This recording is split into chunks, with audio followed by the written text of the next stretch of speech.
महाकुंभ में महिलाओं की फोटो लेने के केस में एक्शन हो। गुजरात पुलिस ने 3 लोगों को दबोचा है। यूपी और महाराष्ट्र से गिरफ्तार किए गए हैं ये तीनों आरोपी, ऐसी जानकारी है। दरअसल टेलीग्राम पर महाकुंभ में स्नान करने गई महिलाओं की कुछ तस्वीरें जो हैं वो शेयर की जा रही थी और उन्हें बेचा जा रहा था। इस पर जैसे ही खुलासा हुआ तो तत्परता से इसकी जांच तेज कर दी गई। गुजरात पुलिस ने 3 लोगों को फिलहाल के लिए गिरफ्तार किया है।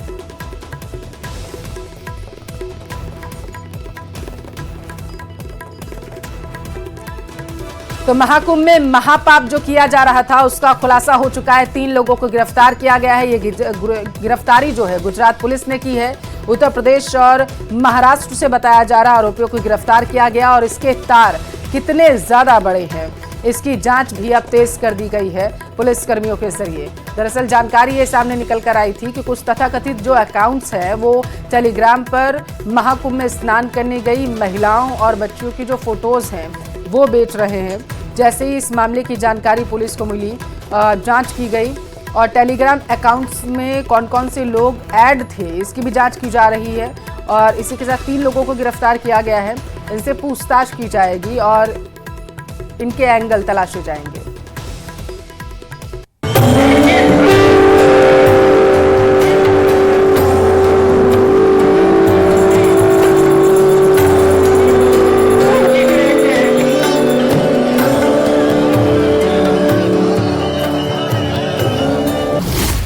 महाकुंभ में महापाप,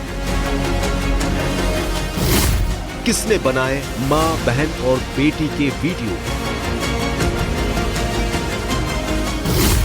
सोशल मीडिया में सर्च हुआ ओपन बात। सनातन धर्म के सबसे बड़े समागम में अधर्म। 2000 रुपए में कपड़े बदलने वाली तस्वीर।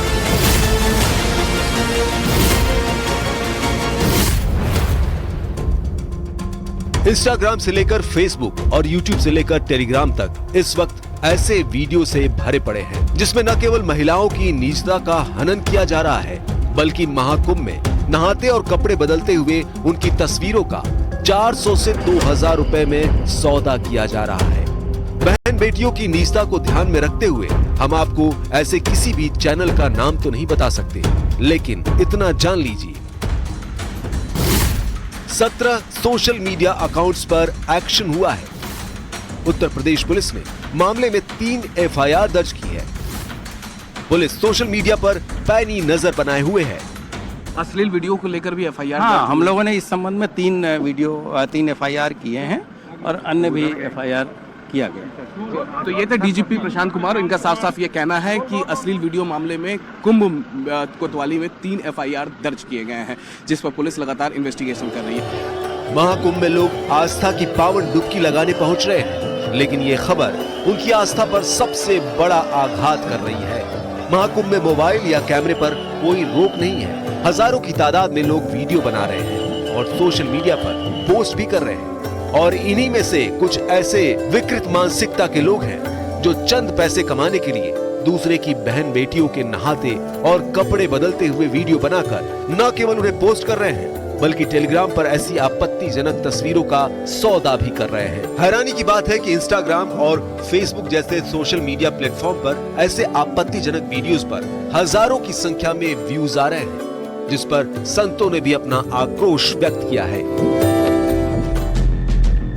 महाकुंभ में हुए महापाप की ये खबर सामने आने के बाद अखिलेश यादव ने सीधे बीजेपी पर बड़ा हमला किया है। अखिलेश ने इसे अति अशोभनीय और संवेदनशील मामला बताते हुए राष्ट्रीय महिला आयोग से तुरंत संज्ञान लेने की अपील की है। दूसरी तरफ बीजेपी का कहना है कि एफआईआर दर्ज हो चुकी है, मामला बेहद गंभीर है, पुलिस जल्द आरोपियों को गिरफ्तार कर लेगी। लड़के हैं लड़कियों से गलती हो जाती है जो ऐसा बयान दिया करते थे, जिनके शासन सत्ता में महिलाओं के खिलाफ अपराध के मामले सबसे ज्यादा पाए जाते थे, जिनकी एफआईआर तक दर्ज नहीं होती थी, वो आज महिला सम्मान की चिंता कर रहे हैं।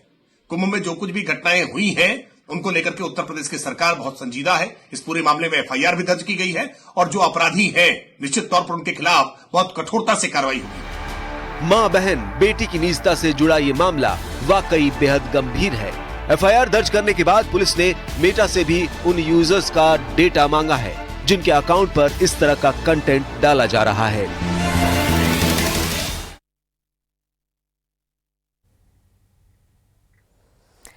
कांग्रेस नेता राशिद अल्वी ने महाकुंभ की व्यवस्था को लेकर सवाल उठाया। राशिद अल्वी ने कहा कि सिर्फ विपक्षी नेता ही नहीं बल्कि शंकराचार्य भी सुविधाओं पर सवाल उठा चुके हैं।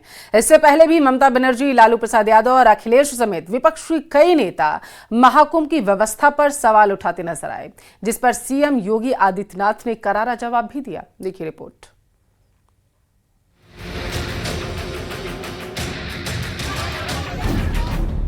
महाकुंभ में त्रिवेणी के पवित्र जल में लोग लगातार स्नान कर रहे हैं। अब तक 59 करोड़ से ज्यादा लोग पवित्र नदी के जल में स्नान कर चुके हैं। ये आंकड़ा लगातार बढ़ रहा है, लेकिन महाकुंभ में व्यवस्था पर विपक्ष के सवाल थमने का नाम नहीं ले रहे। अब कांग्रेस नेता राशिद अल्वी ने बयान दिया है। राशिद अल्वी ने महाकुंभ की व्यवस्था पर सवाल उठाए। हिंदू धर्म के सबसे बड़े महात्मा शंकराचार्य क्या कह रहे हैं, वो सवाल उठा रहे हैं।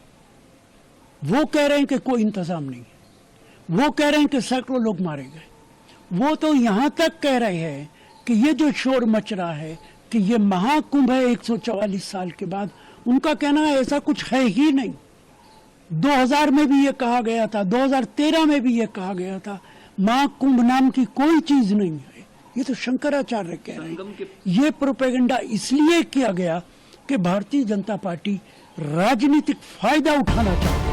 पश्चिम बंगाल के सीएम ममता बनर्जी और आरजेडी सुप्रीमो लालू प्रसाद यादव भी महाकुंभ को लेकर विवादित बयान दे चुके हैं। महाकुंभ আমি নাইবা বললাম, ওটা কোন মৃত্যু কুম্ভ হয়ে গেছে। अरे सब कुंभ का क्या कोई मतलब है, फालतू है। समाजवादी पार्टी के अध्यक्ष अखिलेश यादव ने भी ममता बनर्जी के बयान का समर्थन किया था और कुंभ की व्यवस्था पर सरकार को घेरा था। हालांकि उनकी पार्टी के कई नेता भी महाकुंभ पर सवाल उठा चुके हैं। इंतजाम अच्छे नहीं थे, लोगों के साथ खिलवाड़ हुई, उनकी भावना के साथ खिलवाड़ हुई, उनके इमोशन का फायदा भारतीय जनता पार्टी उठा रही है। जो ममता बनर्जी जी ने कहा वो ठीक कहा है कि लोगों की जान गई है, और जान इतनी गई है कि सरकार नहीं बता पा रही है। अभी तक की सबसे ज्यादा लोग खोए इसी कुंभ में, जान गई इसी कुंभ में, लोग बीमार हुए इसी कुंभ में, लोगों को सड़कों पर रातों रात सोना पड़ा इसी कुंभ में। इसका सवाल का जवाब क्या है भारतीय जनता पार्टी के पास? वहीं यूपी विधानसभा में बजट सत्र के दौरान सीएम योगी ने महाकुंभ और सनातन के खिलाफ बोलने वालों को जवाब दिया था। उन्होंने कहा कि सनातन ही राष्ट्र धर्म है, जो इसका अपमान करेंगे उनको करारा जवाब मिलेगा। आयोजन को उन सीमाओं के साथ उस आस्था को सम्मान देकर आगे बढ़ाना क्या कोई अपराध है? और अगर अपराध है तो हमारी सरकार इस अपराध को कर रही है और क्योंकि हम लोग मानते हैं सनातन धर्म इस देश का राष्ट्रीय धर्म है। सनातन धर्म की सुरक्षा में ही भारत के अंदर पल रहे हर मत और मजहब की सुरक्षा भी है और उनका सम्मान भी है और उनका गौरव भी है। 26 फरवरी को शिवरात्रि के स्नान के साथ में महाकुंभ का भी समापन हो जाएगा। रोजाना लाखों श्रद्धालु त्रिवेणी के पवित्र जल में स्नान कर रहे हैं। महाकुंभ पर जहां विपक्ष की बयानबाजी जारी है, तो वहीं बीजेपी भी लगातार पलटवार कर रही है। न्यूज़ 18 के लिए ब्यूरो रिपोर्ट।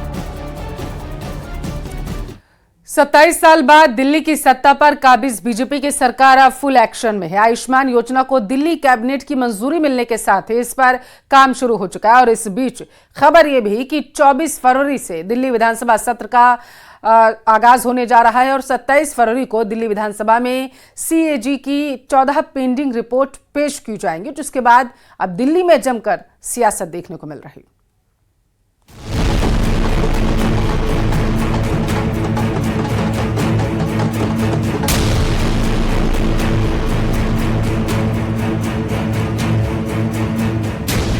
8 फरवरी को दिल्ली विधानसभा चुनाव के नतीजे आने से लेकर 20 फरवरी को शपथ ग्रहण समारोह तक बीजेपी में जमकर जश्न मना। ढोल बजे, नाच गाना हुआ, आतिशबाजी हुई, मिठाइयां बटी, जश्न पूरा हुआ और अब वक्त काम का है। 27 साल बाद दिल्ली की सत्ता पर काबिज बीजेपी की सरकार अब फुल एक्शन मोड में है। आयुष्मान योजना को दिल्ली कैबिनेट की मंजूरी मिलने के साथ ही इस पर काम शुरू हो चुका है। दिल्ली में जल्द ही आयुष्मान कार्ड बंटने शुरू हो जाएंगे। केंद्र सरकार की ओर से दिल्ली सरकार के अधिकारियों को ट्रेनिंग देने का काम भी शुरू हो चुका है। इसके अलावा खबर है कि 24 फरवरी को दिल्ली विधानसभा का सत्र शुरू होगा और 27 फरवरी को दिल्ली विधानसभा में सीएजी की 14 पेंडिंग रिपोर्ट पेश होगी। दिल्ली की डेवलपमेंट भी और दिल्ली में जन कल्याण की जो हमने योजनाएं लाई थे उनको लागू करना। जैसे कल हमने आयुष्मान भारत को लागू करने का निर्देश दिया। जल्दी हम बैठक बुलाकर आज और कल में जो हमारी फ्री सिलेंडर की योजना है उसको भी लागू करेंगे। पेंशन स्कीम को जो हमारी लाडली योजना के तौर पर नारी समृद्धि योजना है, तो नारी समृद्धि योजना को भी लागू करना है। दिल्ली की नई मुख्यमंत्री ने जैसे ही कार्यभार संभाला और पहली कैबिनेट बुलाई, वैसे ही विपक्ष से आरोपों के शब्द बाण भी चलना शुरू हो गए। पूर्व सीएम आतिशी ने बीजेपी की महिला सम्मान योजना को लेकर हमला बोला और दिल्ली की नई सरकार पर पहले ही दिन वादा खिलाफी का आरोप जड़ दिया। पहले ही दिन मुख्यमंत्री बनने पर रेखा गुप्ता जी ने जेपी नड्डा जी को झूठा साबित कर दिया। जेपी नड्डा जी भी इतनी रैलियां करी, उन्होंने इतने रोड शो करे, इतनी प्रेस कॉन्फ्रेंस करी, और हर रोड शो में, हर रैली में, हर प्रेस कॉन्फ्रेंस में जेपी नड्डा जी ने कहा, और मैं उसको फिर से कोट कर रही हूं, पहली कैबिनेट बैठक में महिला समृद्धि योजना पारित की जाएगी। लेकिन रेखा गुप्ता जी ने मुख्यमंत्री बनने के बाद पहले ही दिन जेपी नड्डा जी को झूठा साबित कर दिया। वार पर पलटवार भी उसी तल्ख अंदाज में हुआ। दिल्ली के सीएम रेखा गुप्ता ने आम आदमी पार्टी को अपना घर संभालने की नसीहत देते हुए जनता से किया गया एक एक वादा पूरा करने का दावा किया। पहले दिन ही हम यमुना माई के घाट पे जाकर के यदि प्रण को अपने याद कर रहे हैं तो उन्हें क्या तकलीफ है भाई। हमने अपनी कमिटमेंट्स बार बार दोहरा रहे हैं, मन में दोहरा रहे हैं, कैबिनेट में कर रहे हैं, सारी चीजों पे एक भी कमिटमेंट हमारी अधूरी नहीं रहेगी। 100% दिल्ली के जनता के लिए हमने जो कहा है वो हम करेंगे। सिर्फ मुख्यमंत्री ही नहीं, दिल्ली के मंत्रियों ने भी विपक्ष को जवाब देने के लिए मोर्चा संभाल लिया है। मंत्री पंकज सिंह ने मोहल्ला क्लिनिक में जांच और दवाइयों को कमी पर अधिकारियों के खिलाफ कार्रवाई की बात कही, तो वहीं मंत्री आशीष सूद ने भी पूर्व सीएम आतिशी पर हमला बोलते हुए पीएम मोदी की हर गारंटी को पूरा करने का संकल्प दोहराया है। सब कुछ भी नहीं है, सिर्फ दिखाने के लिए आई वॉश है। If you talk about the मोहल्ला क्लिनिक, मतलब मैं अभी ऑन रिकॉर्ड मीटिंग लेने जा रहा हूं, तो मैं उसकी अभी एग्जैक्ट आपको डाटा आफ्टर मीटिंग बता पाऊंगा। मुझे लगता है 50% मोहल्ला क्लिनिक ऐसे हैं जो सिर्फ नाम से चल रहे हैं, फॉर द रेंटल चल रहे हैं, एमएलए ने अपने लोग को दे रखे हैं, and it's a crime because वो चल नहीं रहे, तो उसकी भी हम जरूर जांच करेंगे। हर मंत्रालय की एक ही प्रायोरिटी है। 10 साल के कुशासन का दिल्ली की जनता ने नरेंद्र मोदी जी की गारंटियों पर विश्वास करके अंत किया है। हम उन गारंटियों को पूरा करें, उन गारंटियों को पूरा करने की वचनबद्धता की ही प्रायोरिटी है। दिल्ली में भले ही बीजेपी की रेखा राज से सियासत का नया आगाज हो चला है, लेकिन आरोप प्रत्यारोप की धार वही पुरानी है। एक तरफ करीब 2 दशक के बाद सत्ता से बाहर हुई आम आदमी पार्टी अब विपक्षी खेमे का धर्म निभाने के लिए मैदान में डट गई है, तो उधर विकसित दिल्ली के संकल्प को सिद्धि तक पहुंचाने के लिए नई नवेली सरकार ने पहले ही दिन से अपनी रफ्तार तेज कर दी है। Bureau report, news 18। दिल्ली में 98वें अखिल भारतीय मराठी साहित्य सम्मेलन के दौरान एक ऐसा नजारा देखने को मिला जिसे देखकर हर कोई हैरान रह गया और परेशान भी। सम्मेलन के दौरान पीएम मोदी और एनसीपी नेता शरद गुट के चीफ शरद पवार की मुलाकात, बातचीत को देख विपक्ष भौचक्का रह गया। वहीं एकनाथ शिंदे ने अपना बयान एक बार फिर से दोहराया। मोदी शरद की मुलाकात और एकनाथ शिंदे के तीखे तेवर महाराष्ट्र की राजनीति में किसी बड़ी हलचल की ओर इशारा कर रहे हैं।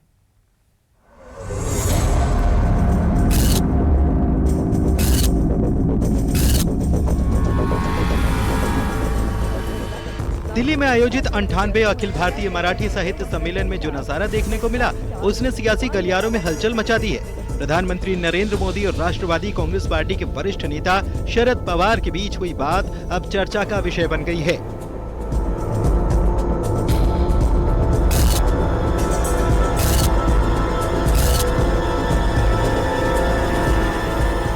पीएम मोदी और शरद पवार की मुलाकात और बातचीत की तस्वीरें सोशल मीडिया पर वायरल होने लगी हैं। कहा जा रहा है कि देश की सियासत के दो दिग्गज नेताओं के बीच ये मेलजोल विपक्षी गठबंधन की अगुवा कांग्रेस के सीने में जरूर ही शूल की तरह चुभेगी।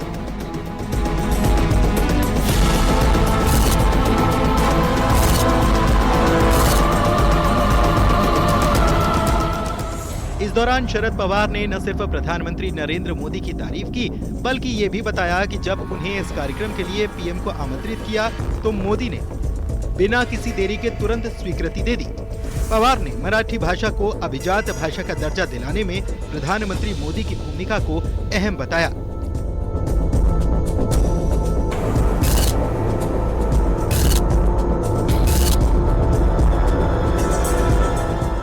वहीं प्रधानमंत्री मोदी ने इस सम्मेलन को संबोधित करते हुए कहा कि शरद जी के आमंत्रण पर आज मुझे गौरवपूर्ण परंपरा से जुड़ने का मौका मिला। मराठी भाषा अमृत से भी मीठी है।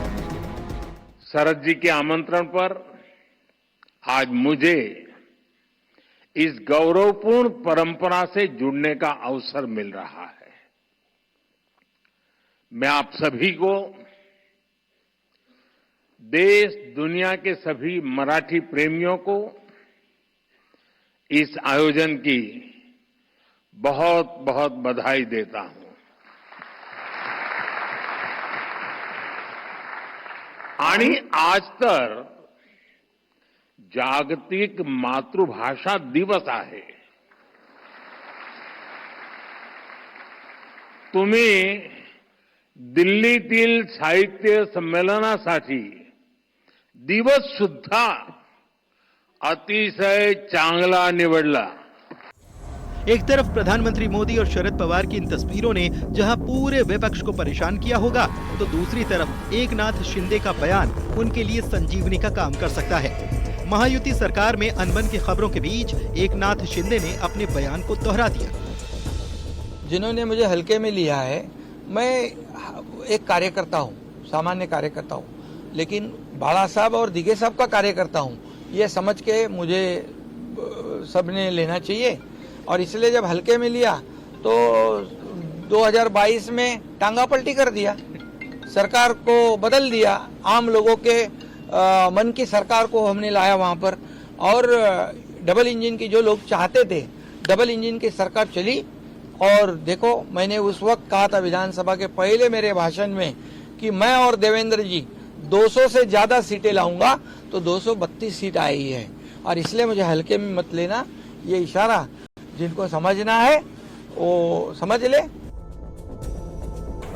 महाराष्ट्र की राजनीति में लगातार बदलते समीकरण और आगामी चुनावी रणनीतियों को देखते हुए पीएम मोदी और शरद पवार की मुलाकात को हल्के में नहीं लिया जा सकता।